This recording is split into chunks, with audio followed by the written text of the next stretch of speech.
Matania Radio.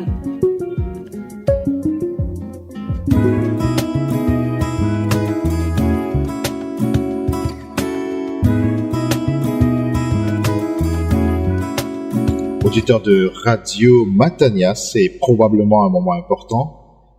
La parole de Dieu, c'est le moment de la prédication. Et celle que je vous propose maintenant est une prédication du pasteur Claude Missidi-Bazi, pasteur responsable de l'église protestante évangélique Matania à Corbeil-Essonnes en France. Cette prédication a pour titre les titres de noblesse de Jésus-Christ.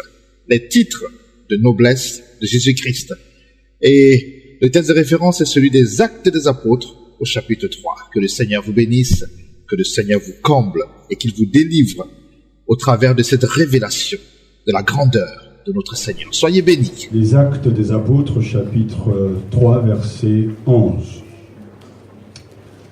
Nous devons pour l'écoute de cette parole,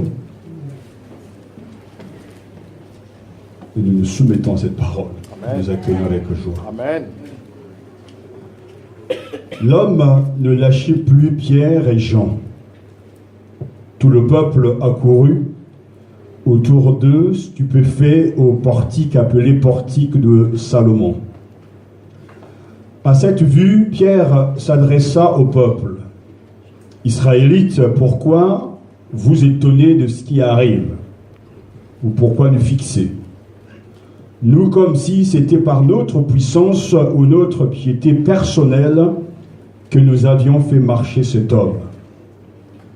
Le Dieu d'Abraham, d'Isaac et de Jacob, le Dieu de nos pères, a glorifié son serviteur Jésus, que vous aviez livré et que vous aviez refusé en présence de Pilate, décidé quant à lui à le relâcher. Vous avez refusé le saint et le juste, et vous avez réclamé pour vous la grâce d'un meurtrier, le prince de la vie que vous aviez fait mourir. Dieu l'a ressuscité des morts. Amen. Nous en sommes les témoins. Grâce à la foi au nom de Jésus, ce nom vient d'affermir cet homme que vous regardez et que vous connaissez. Et la foi qui vient de Jésus a rendu à cet homme toute sa santé en votre présence à tous. Cela dit, frères, c'est dans l'ignorance, je le sais, que vous avez agi tout comme vos chefs. Dieu, lui, avait d'avance annoncé par la bouche de tous les prophètes que son Messie souffrirait, et c'est ce qu'il a accompli. Convertissez-vous donc et revenez à Dieu, afin que vos péchés soient effacés. Ainsi viendront les moments de fraîcheur accordés par le Seigneur, quand il enverra le Christ qui vous est destiné, Jésus, que le ciel doit accueillir jusqu'au temps où sera restauré tout ce dont Dieu a parlé par la bouche de ses saints prophètes d'autrefois. Moïse d'abord a dit, « Le Seigneur Dieu suscitera pour vous d'entre vos frères un prophète tel que moi. Vous l'écouterez en tout ce qu'il vous dira. Et toute personne qui n'écoutera pas ce prophète sera donc retranchée du peuple. » Et tous les prophètes, depuis Samuel et ses successeurs, ont à leur tour parlé pour annoncer le jour que nous vivons.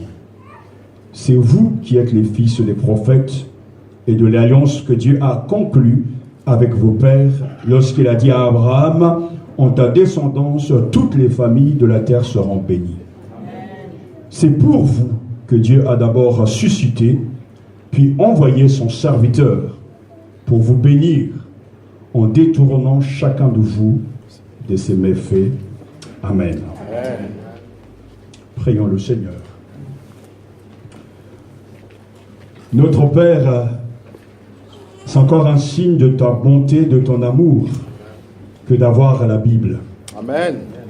Et de pouvoir l'ouvrir ce matin devant toi. Amen.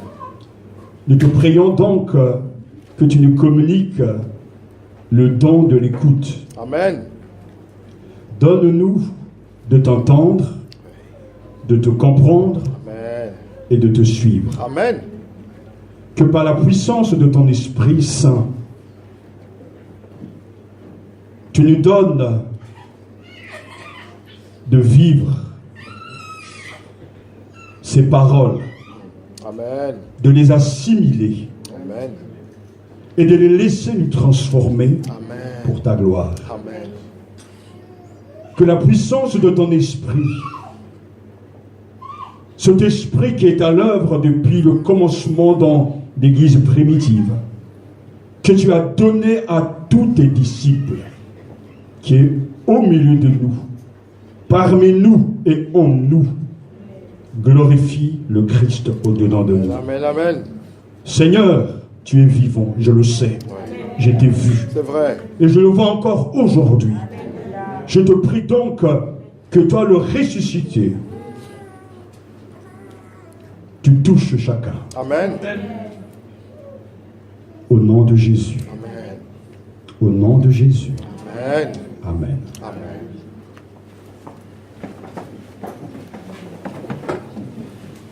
Merci de vous asseoir.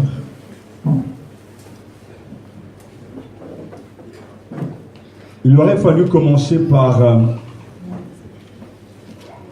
les 10 premiers versets de ce chapitre. Et tout était déjà prêt. Mais pourtant, Dieu nous dirige sur l'explication, avant de voir les 10 premiers versets de ce chapitre des Actes des Apôtres. Dieu nous dirige donc dans l'explication d'un miracle. Dans les 10 premiers versets, un infirme a été guéri. Dans le nom de Jésus. Lui qui était malade, qui était né infirme, a eu le privilège de croiser Jean et Pierre, et dans le nom de Jésus, il a été guéri. Et Pierre va donner l'explication de ce miracle. Le verset 12 nous dit que cet homme ne lâchait plus Pierre et Jean. Tout le peuple accourut tout autour d'eux, stupéfait, au portique appelé portique de Salomon. Et à cette vue, Pierre s'adressa au peuple et il commence donc une série de proclamations sur les titres et le nom de Jésus. Il proclamera que c'est Jésus qui a guéri, délivré ce malade. C'est le nom de Jésus qui est puissant, qui fait toute la différence. Et c'est de lui ce matin que j'aimerais vous parler. Car je crois que la question la plus importante que nous devons nous poser ce matin, c'est la question que Jésus a posée à ses disciples dans les évangiles, lorsqu'il les interroge et qu'il leur demande « Qui dites-vous que je suis ?» Que pensent les gens de moi? Qui suis-je? Les uns vont répondre « Tu es un prophète », d'autres Jean-Baptiste, etc.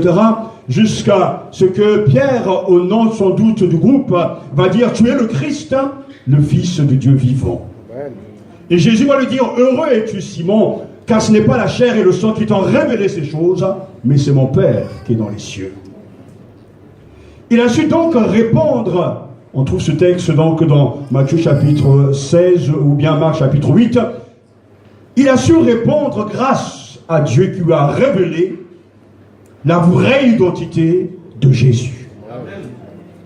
Il ne pouvait pas répondre de manière claire, malgré qu'il a vécu accompagner le Christ, il a eu besoin d'une fraîche révélation du ciel pour réaliser et pour saisir la vraie identité de Jésus. Jésus n'est pas n'importe qui, il est Dieu. Et je sais que, en vous posant la même question ce matin, qui dites-vous que Jésus soit? Chacun y va de sa réponse. Pour certains, Jésus est un mythe, voire une idéologie, un révolutionnaire, un guérisseur, un libérateur, un puissant homme politique en son temps. Chacun ira donc de sa description, chacun ira donc de sa définition. Seul celui qui recevra du Père la révélation, c'est-à-dire la lumière, pourra répondre que Jésus est le Christ, le Fils du Dieu vivant. Et lorsqu'on s'approche de lui, on ne peut pas être empêché et attiré par la puissance de sa personnalité. Lorsqu'on s'approche de Jésus, on est transformé parce que nous sommes en présence de Dieu, du Dieu sauveur. Amen. Qui est Jésus? La réponse ne peut être qu'individuelle. C'est moi qui dois répondre, c'est toi qui dois répondre. Que peut-il y avoir de plus urgent pour les chrétiens, de plus nécessaire que d'éveiller en nous la passion de la fidélité de Jésus? Pourquoi ce matin parler de lui? C'est parce que je crois que l'Église a perdu la passion de Jésus. Le monde pleure ses stars et ses idoles. Le monde pleure ces hommes ordinaires, mais qui ont marqué leur époque. Les hommes cherchent un leader charismatique. Et ils sont passionnés, ils y croient. Nous les chrétiens, nous n'avons pas un leader charismatique. Nous avons le Dieu sauveur. Nous avons le Messie. Et ce qui caractérise le peuple et qui doit caractériser le peuple, c'est cette passion dévorante pour la personne bénie de Jésus-Christ. C'est cette recherche inlassable de sa personne. C'est cet amour qui se manifeste par un flot de louanges, d'adoration. C'est cet amour qui se manifeste par une vie consacrée. Lorsque on rencontre Jésus, on est réellement transformé. Amen. Lorsque l'on connaît Jésus, qu'on a goûté Jésus, on est différent. C'est pour ça que, comme je l'ai souvent dit et je le redirai encore, sans la personne du Christ, le christianisme n'est rien. Une gnose, une idéologie tout au plus.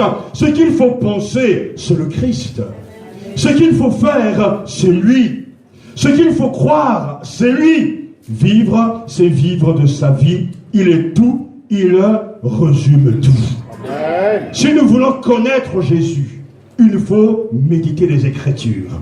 Si nous voulons connaître le vrai visage de Jésus, il faut méditer les Écritures.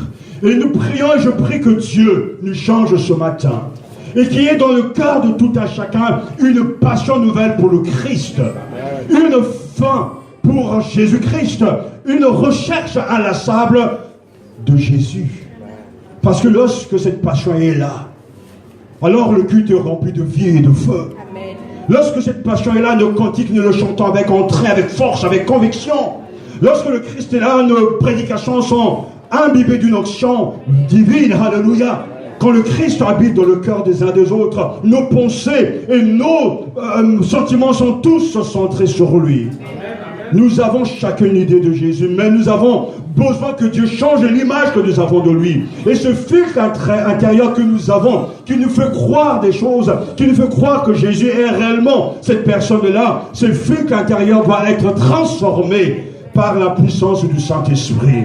Et moi, je veux croire que ce matin, quand le Christ est devant nous et que nous saisissons le Christ par le biais des Écritures, nous le contemplons dans toute sa gloire. Et ce que l'homme contemple, il le reflète également.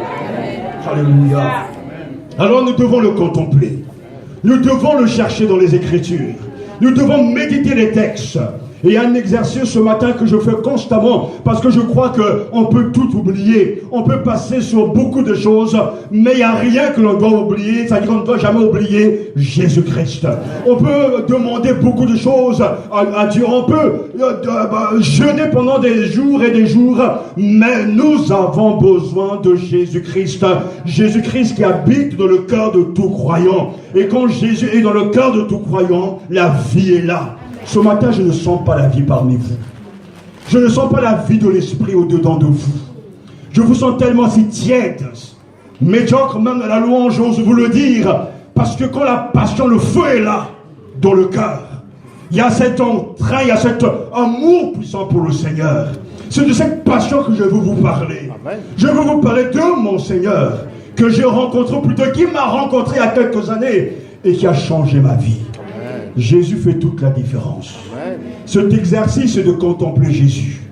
Quels que soient les problèmes que vous avez, quelles que soient les difficultés que vous rencontrez, quelles que soient les vicissitudes de la vie, il faut contempler le Christ.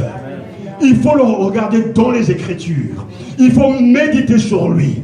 Il faut penser à lui. Il faut murmurer son nom. Il faut prononcer ses promesses. Parce que quand Jésus est réellement là, rien ne pourra t'arrêter. Parce qu'il est capable de tout changer. Il est capable de tout transformer. Et dès le début de l'histoire de l'Église, dans l'Église primitive, les apôtres, malgré les manifestations spectaculaires dans les églises, parmi le peuple, ils avaient un message fort. Et ce message veut pousser le croyant à regarder celui qui est au-dessus de tout, celui qui a reçu le nom qui est au-dessus de tout. Et ce message, à chaque fois que Pierre a la parole, il le prononce, il le proclame, il le proclamera constamment jusqu'à la fin que Jésus-Christ est Seigneur.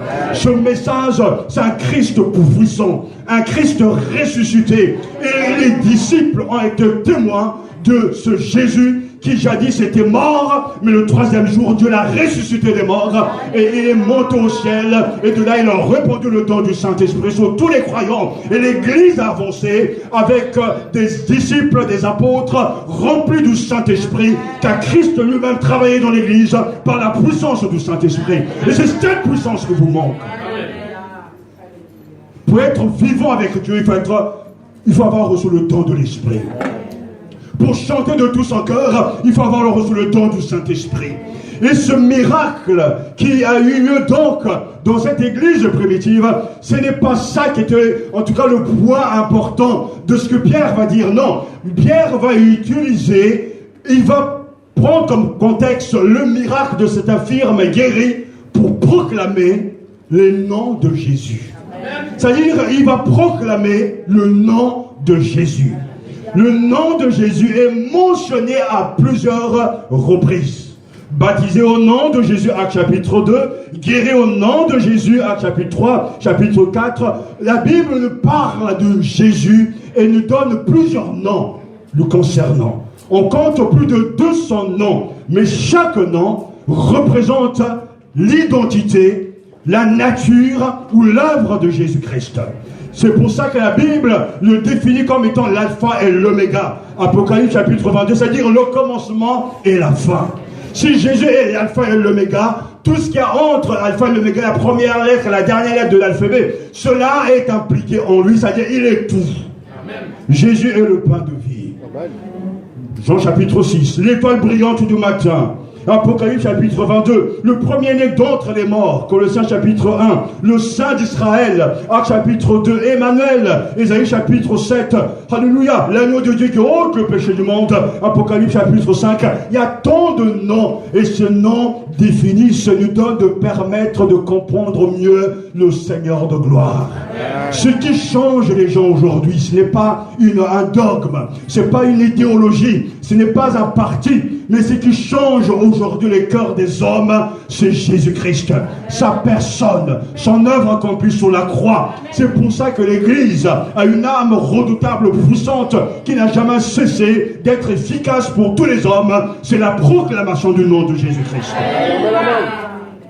Et le monde juif de l'époque connaissait la valeur du nom, de la personne même de Jésus. Ce n'est pas notre piété, dira Pierre. Ce n'est pas nos vies qui ont fait la différence par rapport à cet infirme, non. Dieu a glorifié son serviteur Jésus-Christ. Donc ce que vous voyez là est le reflet et l'effet de la puissance de ressuscité qui est passée par nous pour guérir cet homme qui est infirme. Il était jadis malade, maintenant il est debout grâce à Jésus-Christ. Aujourd'hui, c'est le nom qui est au-dessus de tout nom. Aujourd'hui, devant les oppositions, devant les souffrances, devant les misères humaines, il faut proclamer un nom. Il faut croire à la puissance de ce nom. Il faut se lever avec ce nom. Il faut marcher avec ce nom. Jésus-Christ est le Seigneur de tous les hommes. C'est pour ça que le miracle n'est qu'un tremplin pour une prédication. Le but est d'interpréter l'événement qui vient d'avoir lieu. Par quelle puissance le boiteux a-t-il été remis sur ses pieds? Et quand il vit sur la pierre, dit au peuple, hommes d'Israël, pourquoi vous étonnez-vous de cela? Pourquoi vous nous fixez-vous comme si c'était nous qui avons fait marcher cet homme par notre propre puissance ou par notre piété? Non, l'attention est toujours dirigée vers Jésus. C'est lui qui fait tout.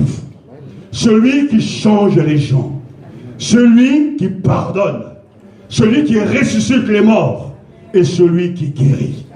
Et dans cette prédication, l'apôtre Pierre proclame 5 noms de notre Seigneur. Tous démontrent qu'il est le Messie. Il proclame 5 noms de notre Seigneur. Tous démontrent qu'il est le Messie. D'abord, verset 13, il est écrit, le Dieu d'Abraham, le Dieu d'Isaac, le Dieu de Jacob, le Dieu de nos pères a glorifié son serviteur Jésus. Amen. Alléluia. Amen. Jésus le serviteur. Telle est donc la proclamation de l'apôtre. Ce Jésus est le serviteur de Dieu par excellence. Amen. C'est lui qui est venu dans ce monde, non pas pour être servi, mais pour servir et donner sa vie en rançon pour plusieurs. Cette notion, ce terme de serviteur a déjà été annoncé 700 ans avant, donc dans l'Ancien Testament par le prophète Ésaïe. Et le chapitre 53 nous dit très clairement et nous décrit ce serviteur parfait qui est Jésus, qui est maintenant glorifié. Mais avant qu'il soit glorifié, écoutez ce que le prophète dit à son sujet. Voici mon serviteur, Ésaïe chapitre 53 verset 13. Voici mon serviteur, il prospérera. Il montera. Il s'élèvera. Il sera très haut placé. De même que tu as été pour beaucoup un sujet d'effroi, de même son aspect n'était plus celui de l'homme, son apparence n'était plus celle des fils d'Adam. De même, il purifiera par l'aspersion beaucoup de nations. Devant lui, les rois fermeront la bouche, car ils verront ce qui ne leur avait pas été raconté. Ils comprendront ce qu'ils n'avaient pas entendu. Qui a cru à ce qui nous avait été annoncé? À qui le bras de l'Éternel s'est-il révélé?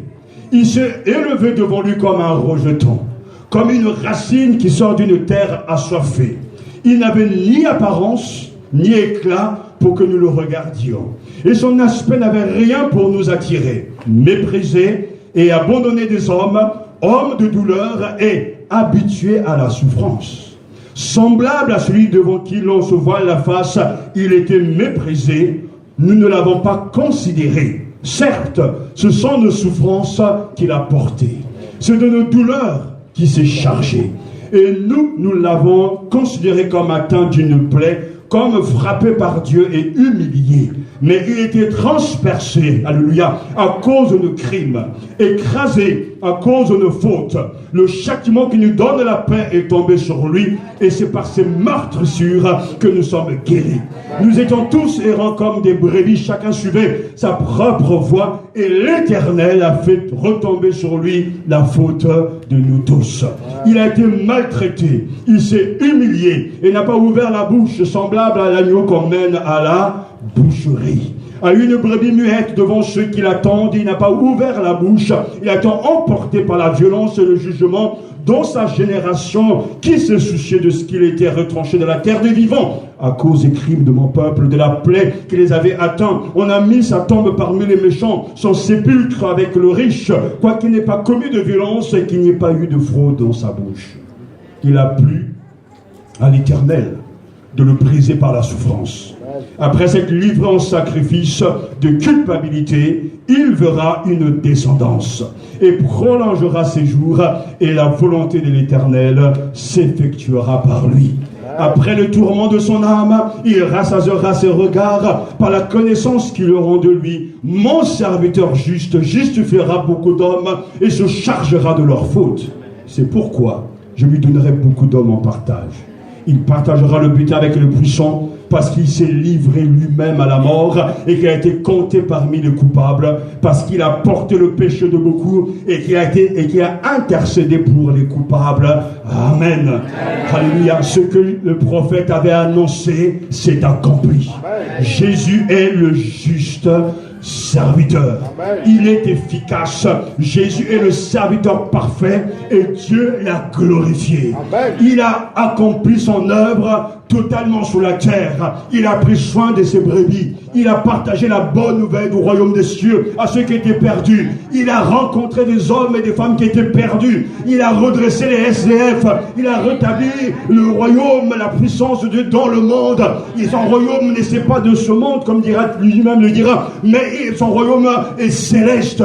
Il annonce le royaume qui vient, un royaume qui est puissant, dont lui-même est le roi parfait. Jésus est venu pour servir. Jésus est venu pour mourir. Jésus est venu pour se sacrifier. Jésus est venu pour porter tes fardeaux. Jésus est venu pour te guérir. Il est venu pour cela. Et quand maintenant l'œuvre est accomplie, le Père va le ressusciter le 3e jour.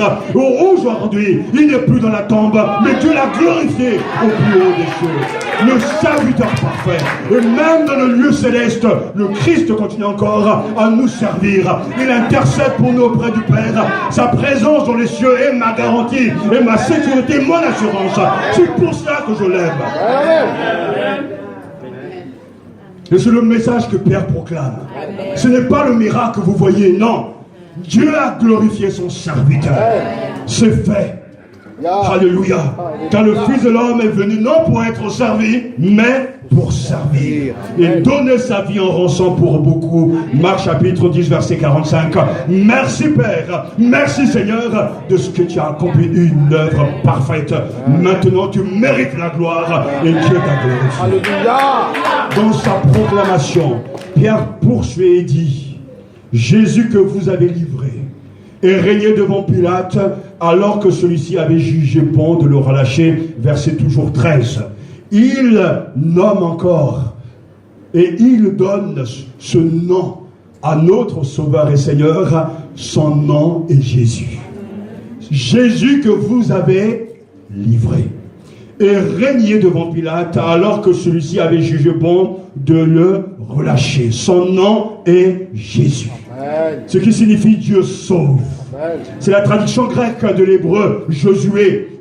Dieu sauve. Et c'est le nom qui nous, en tout cas, révèle l'œuvre de Jésus sur la terre. Il est venu sauver les hommes du péché. Il est venu sauver ceux qui étaient esclaves du péché, ceux qui étaient encore malades dans leur culpabilité, ceux qui étaient encore loin de Dieu. Tu lui donneras le nom de Jésus, car celui qui sauvera les hommes. Le Christ est donc le sauveur parfait. Son nom est Jésus, le sauveur. Et la Bible nous dit qu'il a reçu le nom qui est au-dessus de tout nom. Alléluia. Afin que quiconque invoquant le nom du Seigneur soit sauvé. C'est lui qui sauve. L'ange Gabriel le dira. Tu lui donneras le nom de Jésus. Bien sûr, concernant la naissance de notre Seigneur, il s'appellera Jésus. Précise en tout cas l'envoyé du ciel.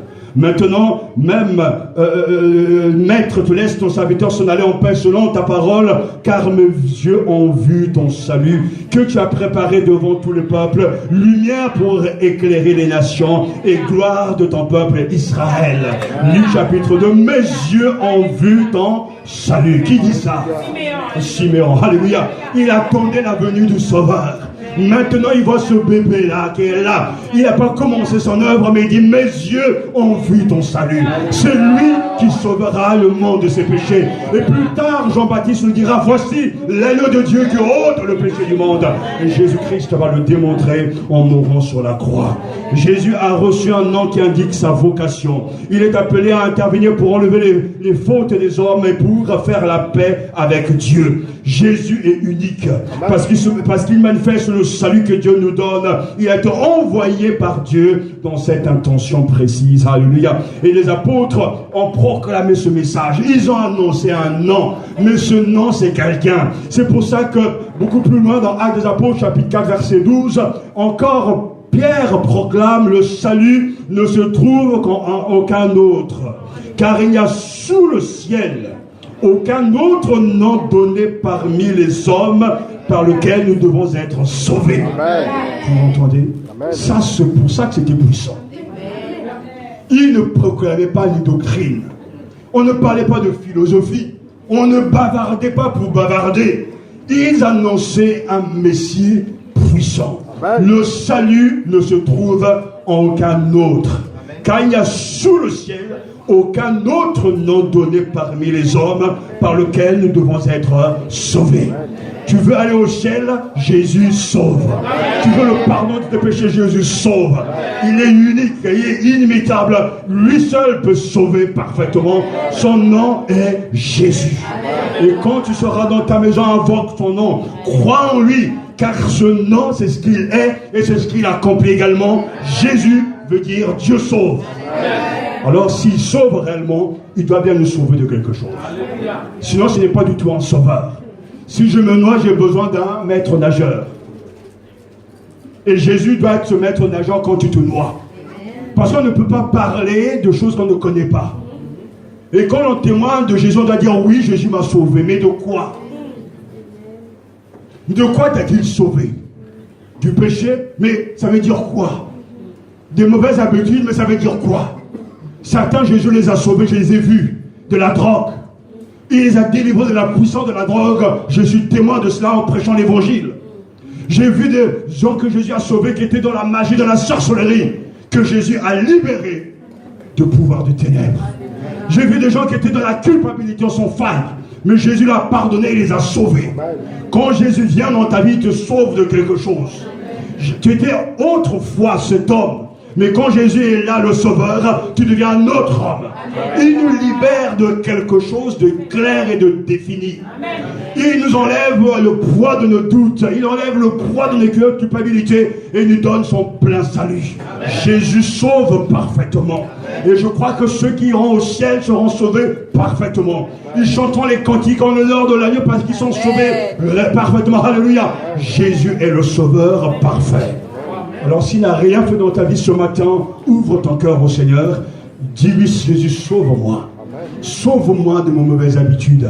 Sauve-moi de ma culpabilité. Sauve-moi de mes mensonges. Sauve-moi de mon hypocrisie. Libère-moi parce que je suis un voleur. Sauve-moi parce que je suis un brigand. Et tu l'appelles, il sera suffisant à la hauteur de ton appel. Si tu crois en lui, il viendra. Car ce nom suffit à te sauver. Et c'est pour ça que Pierre, moi ce matin, nous proclamons Jésus que vous avez livré et renié devant Pilate, alors que celui-ci avait jugé bon de le relâcher. Jésus est le sauveur parfait. Oh Seigneur, je te remercie parce que tu m'as trouvé.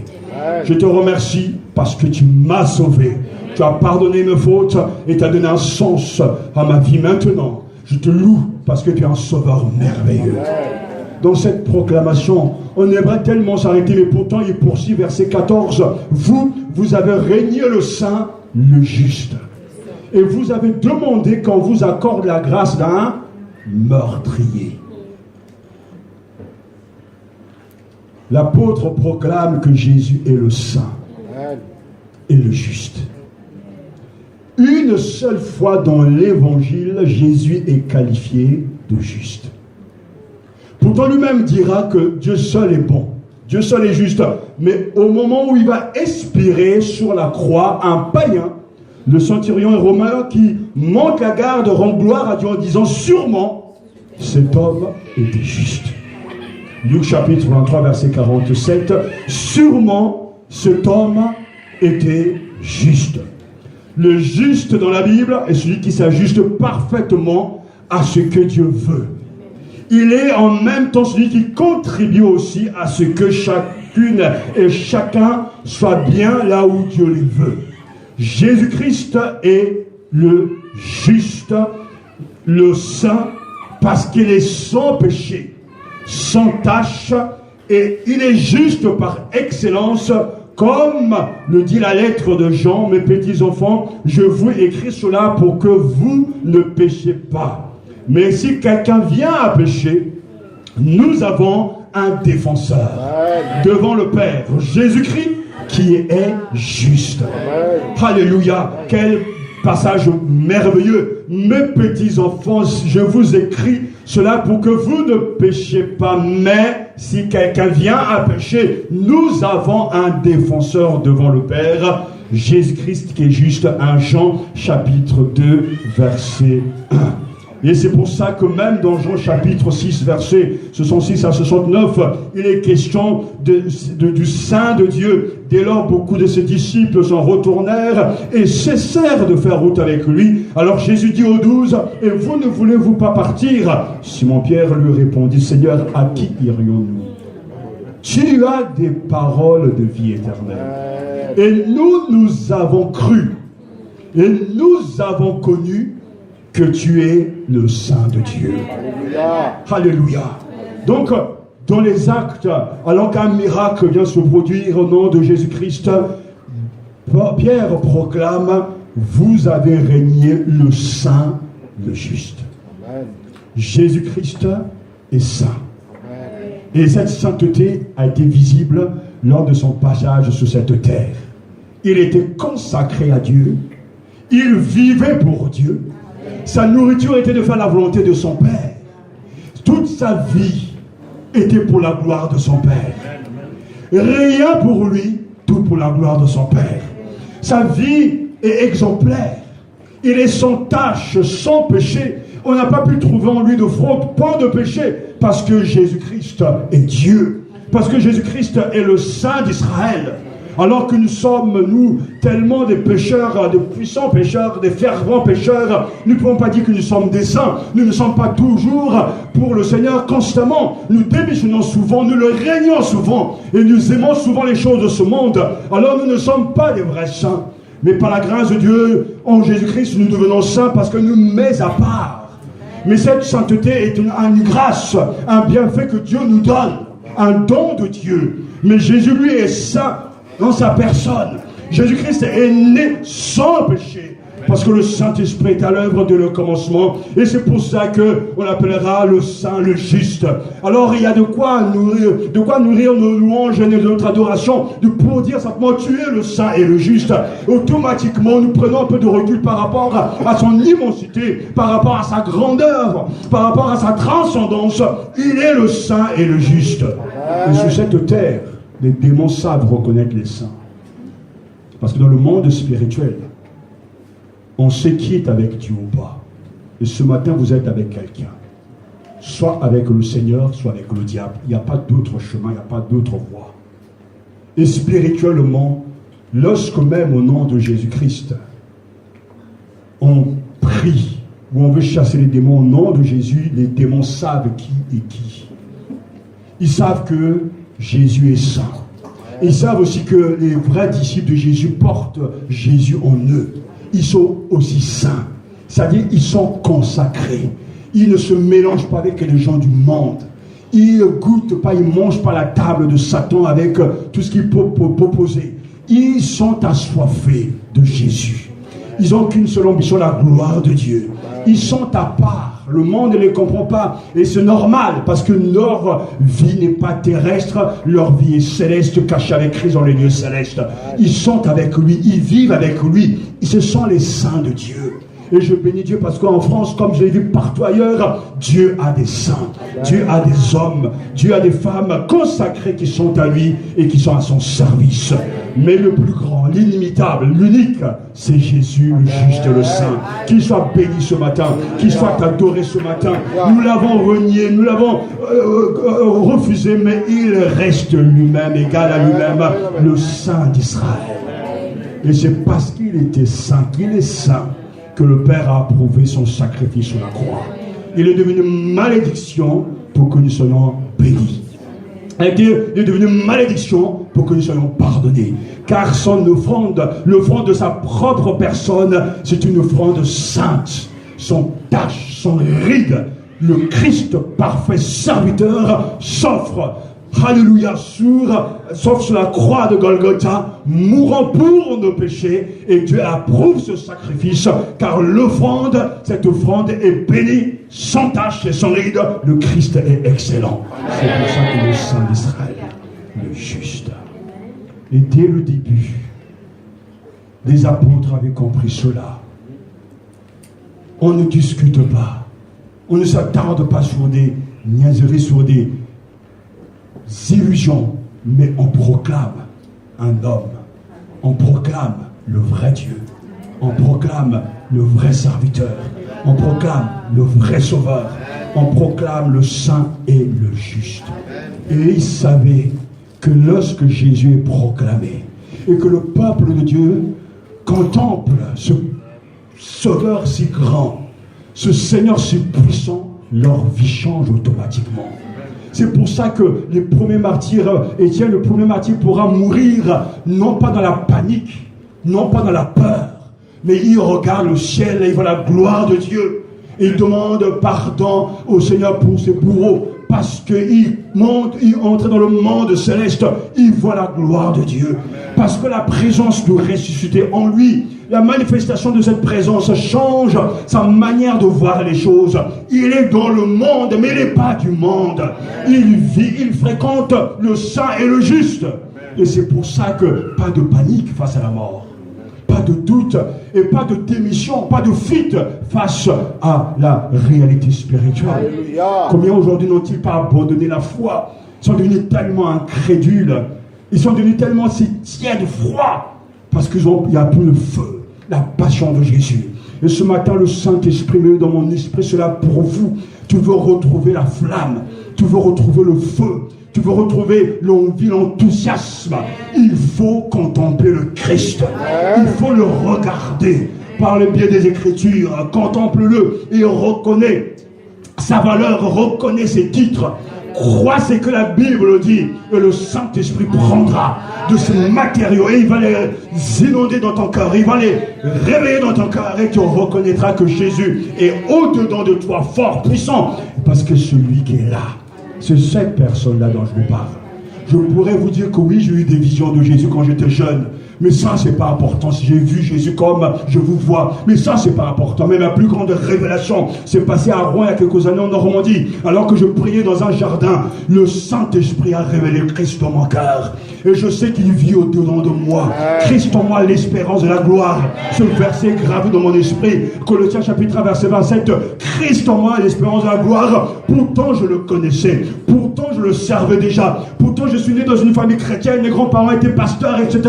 J'ai entendu depuis tout petit, à l'école du dimanche, tout ce qui concerne Jésus-Christ. Je savais tout de lui et je l'aimais, je le servais. Mais pourtant ce jour, alors que ma faim était grande, ma soif de lui ne faisait qu'augmenter parce que l'Esprit Saint agissait dans mon cœur. Et là, il s'est révélé à mon esprit. Amen.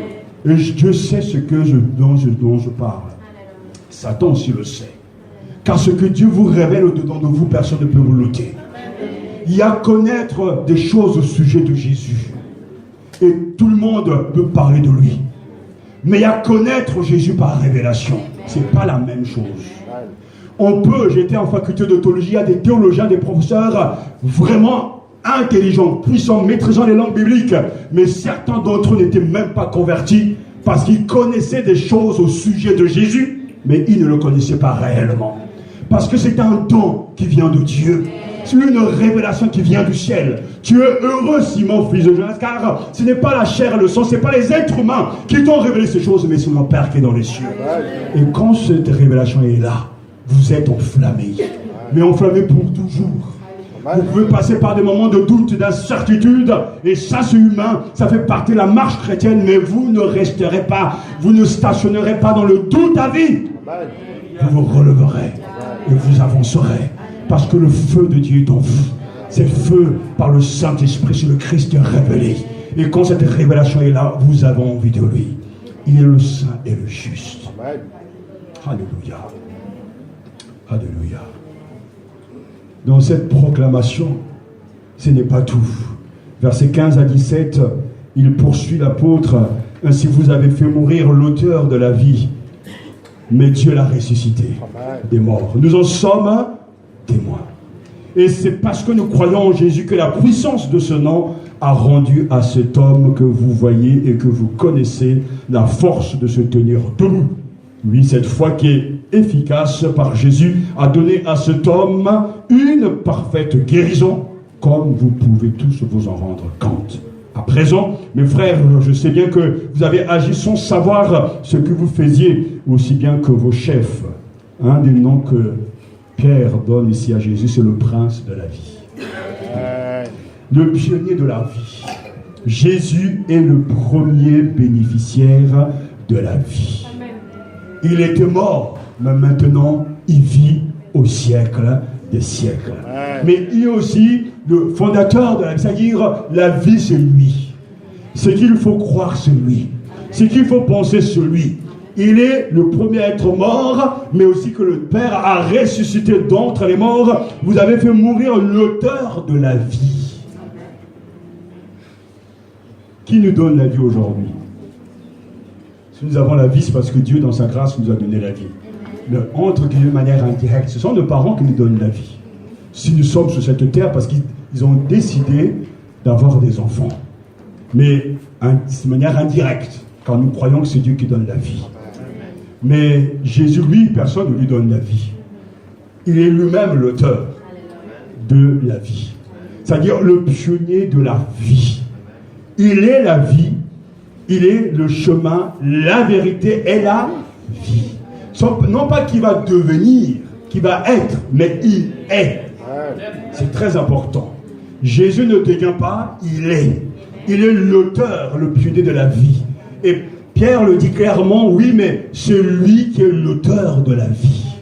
Alors, on parle bien sûr de la vie surnaturelle, mais bien sûr comme la vie aussi biologique, naturelle que Dieu nous donne, mais Jésus de manière spirituelle est celui qui donne la vie, mais il est lui-même le contenu de ce qu'il donne. Donc celui qui a Jésus a la vie, et la vie, ça n'a rien à voir avec la mort. Tout le monde fait la différence aujourd'hui, parce que on est dans une époque, on est dans une civilisation où on loue et on adore les morts. Ça fait des années que je vis dans ce pays, mais je n'ai jamais vu autant cet entrain à aimer les morts. On annonce même un film, en tout cas un concert avec Dalida qui est morte il y a quelques années, un autre chanteur qui est décédé il y a quelques années, même le Claude François. On les fait revivre par le biais donc des médias, etc. Ils sont morts, mais on adore les morts. Pourtant, il y a des gens qualifiés qui ont des talents exceptionnels que l'on peut aujourd'hui écouter, mais on aime les morts. Une star vient de mourir il n'y a pas longtemps et tout le monde parle de lui. La mort est omniprésente. Et quand pourtant, la réalité de la mort, quand il y a la mort, c'est cessation de vie. Un mort, un cadavre ne bouge pas. Quand il est dans le cercueil, il est cadavré. Comme chantait un chanteur il est vraiment cadavré. Donc vous pouvez l'injurier, il ne bouge pas. Vous pouvez lui donner un coup de pied, il ne bouge pas. Vous pouvez même voler sa bague ou sa montre, il ne fera rien. Il est cadavré. Et la différence de celui qui est vivant, quand vous l'insultez, il réagit. Quand vous voulez lui voler sa montre, il bouge. Et dans cette image simple, nous voulons simplement comprendre quand Jésus, la vie est avec vous, la vie prend une autre dimension. On n'est plus dans le cadavrage. Où on est là, on ne bouge pas. On ne sourit pas. On ne rigole pas. On ne court pas. On est toujours là, triste, abattu, comme s'il n'avait pas d'espérance, rien. Non, ça, ce sont les gens qui ne connaissent pas Jésus. Je ne dis pas, écoutez-moi bien, qu'il n'y a pas de problème quand on suit Jésus. Non, il y a des problèmes. Les disciples ont rencontré des problèmes. Ils ont été persécutés à cause de leur foi, à cause de ce nom même. Ils ont été chassés. Ils sont morts à cause de ce nom. Mais vous ne pourrez jamais les arrêter dans leur manière de vivre, parce que la puissance de vie qui était en eux dépassait largement ce qu'ils pouvaient voir et vivre au quotidien. Parce que l'auteur de la vie, le pionnier de la vie, Jésus, est avec eux. Il marche avec eux. Et on le voit où? Là où vous ne voulez jamais aller, on les retrouve en prison. Que font-ils? Ils sont-ils en train de pleurer? en train de crier, ah, qu'est-ce qui m'arrive? Même en prison, il loue le Seigneur. Même en prison, il chante des cantiques. Mais qui ira faire une chose pareille? Personne s'il n'a pas le pionnier de la vie, l'auteur de la vie qui est là. C'est pour ça qu'un écrivain passé a écrit même dans cette prison, c'est comme un palais. Parce que le Seigneur est avec moi. Alors je loue le Seigneur dans ma prison. La gloire de Dieu est dans la prison. Parce qu'il est avec l'auteur de la vie. C'est ça la foi. Mais pourtant, je ne pense pas que nous ayons les mêmes problèmes que ces gens-là. L'église en France n'est pas persécutée. Béni soit Dieu, nous avons la pleine liberté. Nous avons des privilèges immenses dans ce pays. Nous n'avons pas à avoir peur. Nous pouvons nous rassembler pour prier le Seigneur dans le cadre de la laïcité. Et nous le faisons avec joie. Mais où est la vie? Où est la joie de vivre Jésus? Où est la joie des retrouvailles tous les dimanches? Où est cette joie? Cette exubérance, alléluia, cette appartenance à Jésus-Christ? Mais parce que quand Jésus, la vie, n'est pas vivant en nous, alors on désespère. Il n'y a plus d'espoir. Il n'y a pas de solution. Ou plutôt, il y a des solutions, mais ce sont des solutions momentanées. Et Pierre savait qu'il fallait proclamer le pionnier de la vie, l'auteur de la vie. Si tu veux la vie, reçois-la de Jésus. Amen. Laisse-le entrer dans ta vie. Et il viendra mettre de l'ordre. La vie qu'il va te donner n'exemple pas des difficultés, des maladies, des souffrances. Et je dirais même avec le temps, plus on aime Jésus, plus on a tellement de difficultés. Mais on ne pourra jamais enlever cette joie intérieure, cette connaissance intérieure de savoir qu'après les larmes, il y aura la joie éternelle.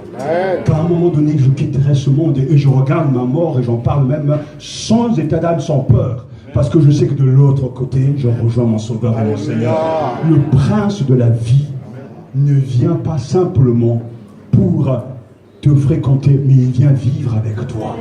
Et il te donne cette vie au lycée, au collège, à l'université, là où tu travailles. Le prince de la vie, l'auteur de la vie sera avec toi. Et ce matin, repars en sachant que c'est lui qui est la vie. Je te souhaite de réussir sur cette terre. Je sais de quoi je parle, tu peux avoir des diplômes. Tu peux avoir une carrière professionnelle exemplaire remarquable. Tu peux avoir beaucoup d'argent. C'est bien, c'est une grâce de Dieu. Tu peux avoir des maisons, tu peux avoir des vêtements, des choses matérielles à ne plus en finir. Mais un jour viendra, parce que c'est quelque chose que nous avons tous en commun, tu dois mourir. Et de l'autre côté, nous dit la Bible, c'est le jugement et c'est les récompenses. Alors tout ce qu'on a eu va rester. Comme nous dit ce proverbe africain, tu es venu nu dans ce monde et tu retourneras nu également. Donc c'est ceux qui sont, même quand tu nais, tu ne sais pas que tu es né. Quelqu'un va te dire que tu es né tel jour et telle année. Quand tu vas mourir, tu ne sauras même pas, c'est quelqu'un d'autre qui saura pour toi. Donc, ça veut dire que tu ne sais rien. Mais pourtant, on se bat sur cette terre. On se décarcasse. Quand on n'a pas la vie, on a peur. Et quand j'entends tous ces morts, toutes ces stars, on entend c'est de la drogue. Certains carrément, c'est telle autre difficulté. Je me souviens que quand je suis parti aux États-Unis, j'ai fréquenté l'église de Whitney Houston, pourtant qui était une femme remarquable avec un don exceptionnel, qui Dieu lui avait donné une voix exceptionnelle. Mais elle est morte dans quelles conditions? Finalement, ils ont tout perdu. Mais ils ont la gloire des hommes, mais pas la gloire de Dieu. Ce matin, tu dois repartir avec l'auteur de la vie. Et qui donne un sens à ta vie ce matin. Nous l'avons renié, mais il est avec nous. Et enfin, le dernier titre, le dernier nom que Pierre proclame ici, c'est Christ, loin de l'éternel. Le verset 18, Dieu a accompli de cette façon ce qu'il avait annoncé d'avance par la bouche de tous les prophètes, que son Christ souffrirait. Jésus, le Christ, c'est-à-dire loin de l'éternel, le Messie attendu. Celui qui vient libérer son peuple. Celui qui vient proclamer la puissance d'un autre royaume. Parce que le titre Christ devient le mot chrétien, indique comment Jésus a rempli son cahier de charges de sauveur. Christ est l'équivalent grec de Messie dans l'Ancien Testament, loin de Dieu qui règne sur son peuple. Il est loin de l'éternel, que son Christ souffrirait. Dieu savait que Jésus devait souffrir, que le Christ devait souffrir. Et quand le Christ est venu, le Messie attendu, son message était simple. Son message était tellement clair, le royaume de Dieu s'est approché. C'est le message qu'il a proclamé. Durant toute sa vie, il a démontré par ses miracles, par ses signes, que le royaume de Dieu est là. C'est-à-dire que le monde nouveau de Dieu a fait éruption. Et dans ce royaume, il y a le pardon des péchés. Et dans ce royaume, il y a la paix éternelle. Dans ce royaume, il y a la joie éternelle. Parce que celui qui est venu, c'est le roi. Et Jésus est devenu le roi des Juifs, comme le roi de tous les croyants. Et ce matin, il est important aussi de le proclamer et de le dire, Jésus est roi. Amen. Et en tant que roi, nous devons le fêter. Amen. Nous devons le respecter. Amen. On a fêté il y a quelques jours les 90 ans de la reine d'Angleterre. Et il y a eu beaucoup de fêtes, des drapeaux, il y a eu des fleurs. Il y a des gens même, j'écoutais la radio parce que je ne regarde pas trop souvent la télé parce que ces histoires-là me dépassent, il y a tellement de contradictions. Et écoutez la radio, des gens qui étaient là, qui disaient, voilà, je ne l'ai pas vu, mais j'ai pu apercevoir un petit bout de son chapeau. Mais pourtant, le matin jusqu'à une certaine heure, ils étaient là en train d'attendre son voir, la reine d'Angleterre. Mais pourtant, ils étaient là. C'est l'amour, de la tendresse, de l'affection. Chacun ira de son commentaire. Mais quoi que l'on soit, ils étaient là. Nous n'avons pas à célébrer un homme, une femme. Nous avons à célébrer, si nous croyons, le roi de gloire, le Messie. Alors, il y a une fête aussi pour notre roi. Lorsqu'on se présente devant la reine, on ne se présente pas n'importe comment. J'étais à Belgique, par là, je n'ai pas vu la reine. Bon, de toute façon, je n'avais pas envie de la voir. Etc. Mais si on peut la voir, c'est bien, on lui demandera vraiment qu'il y ait de bonnes choses. Mais quand vous vous présentez devant quelqu'un d'imposant, une autorité, une manière d'être.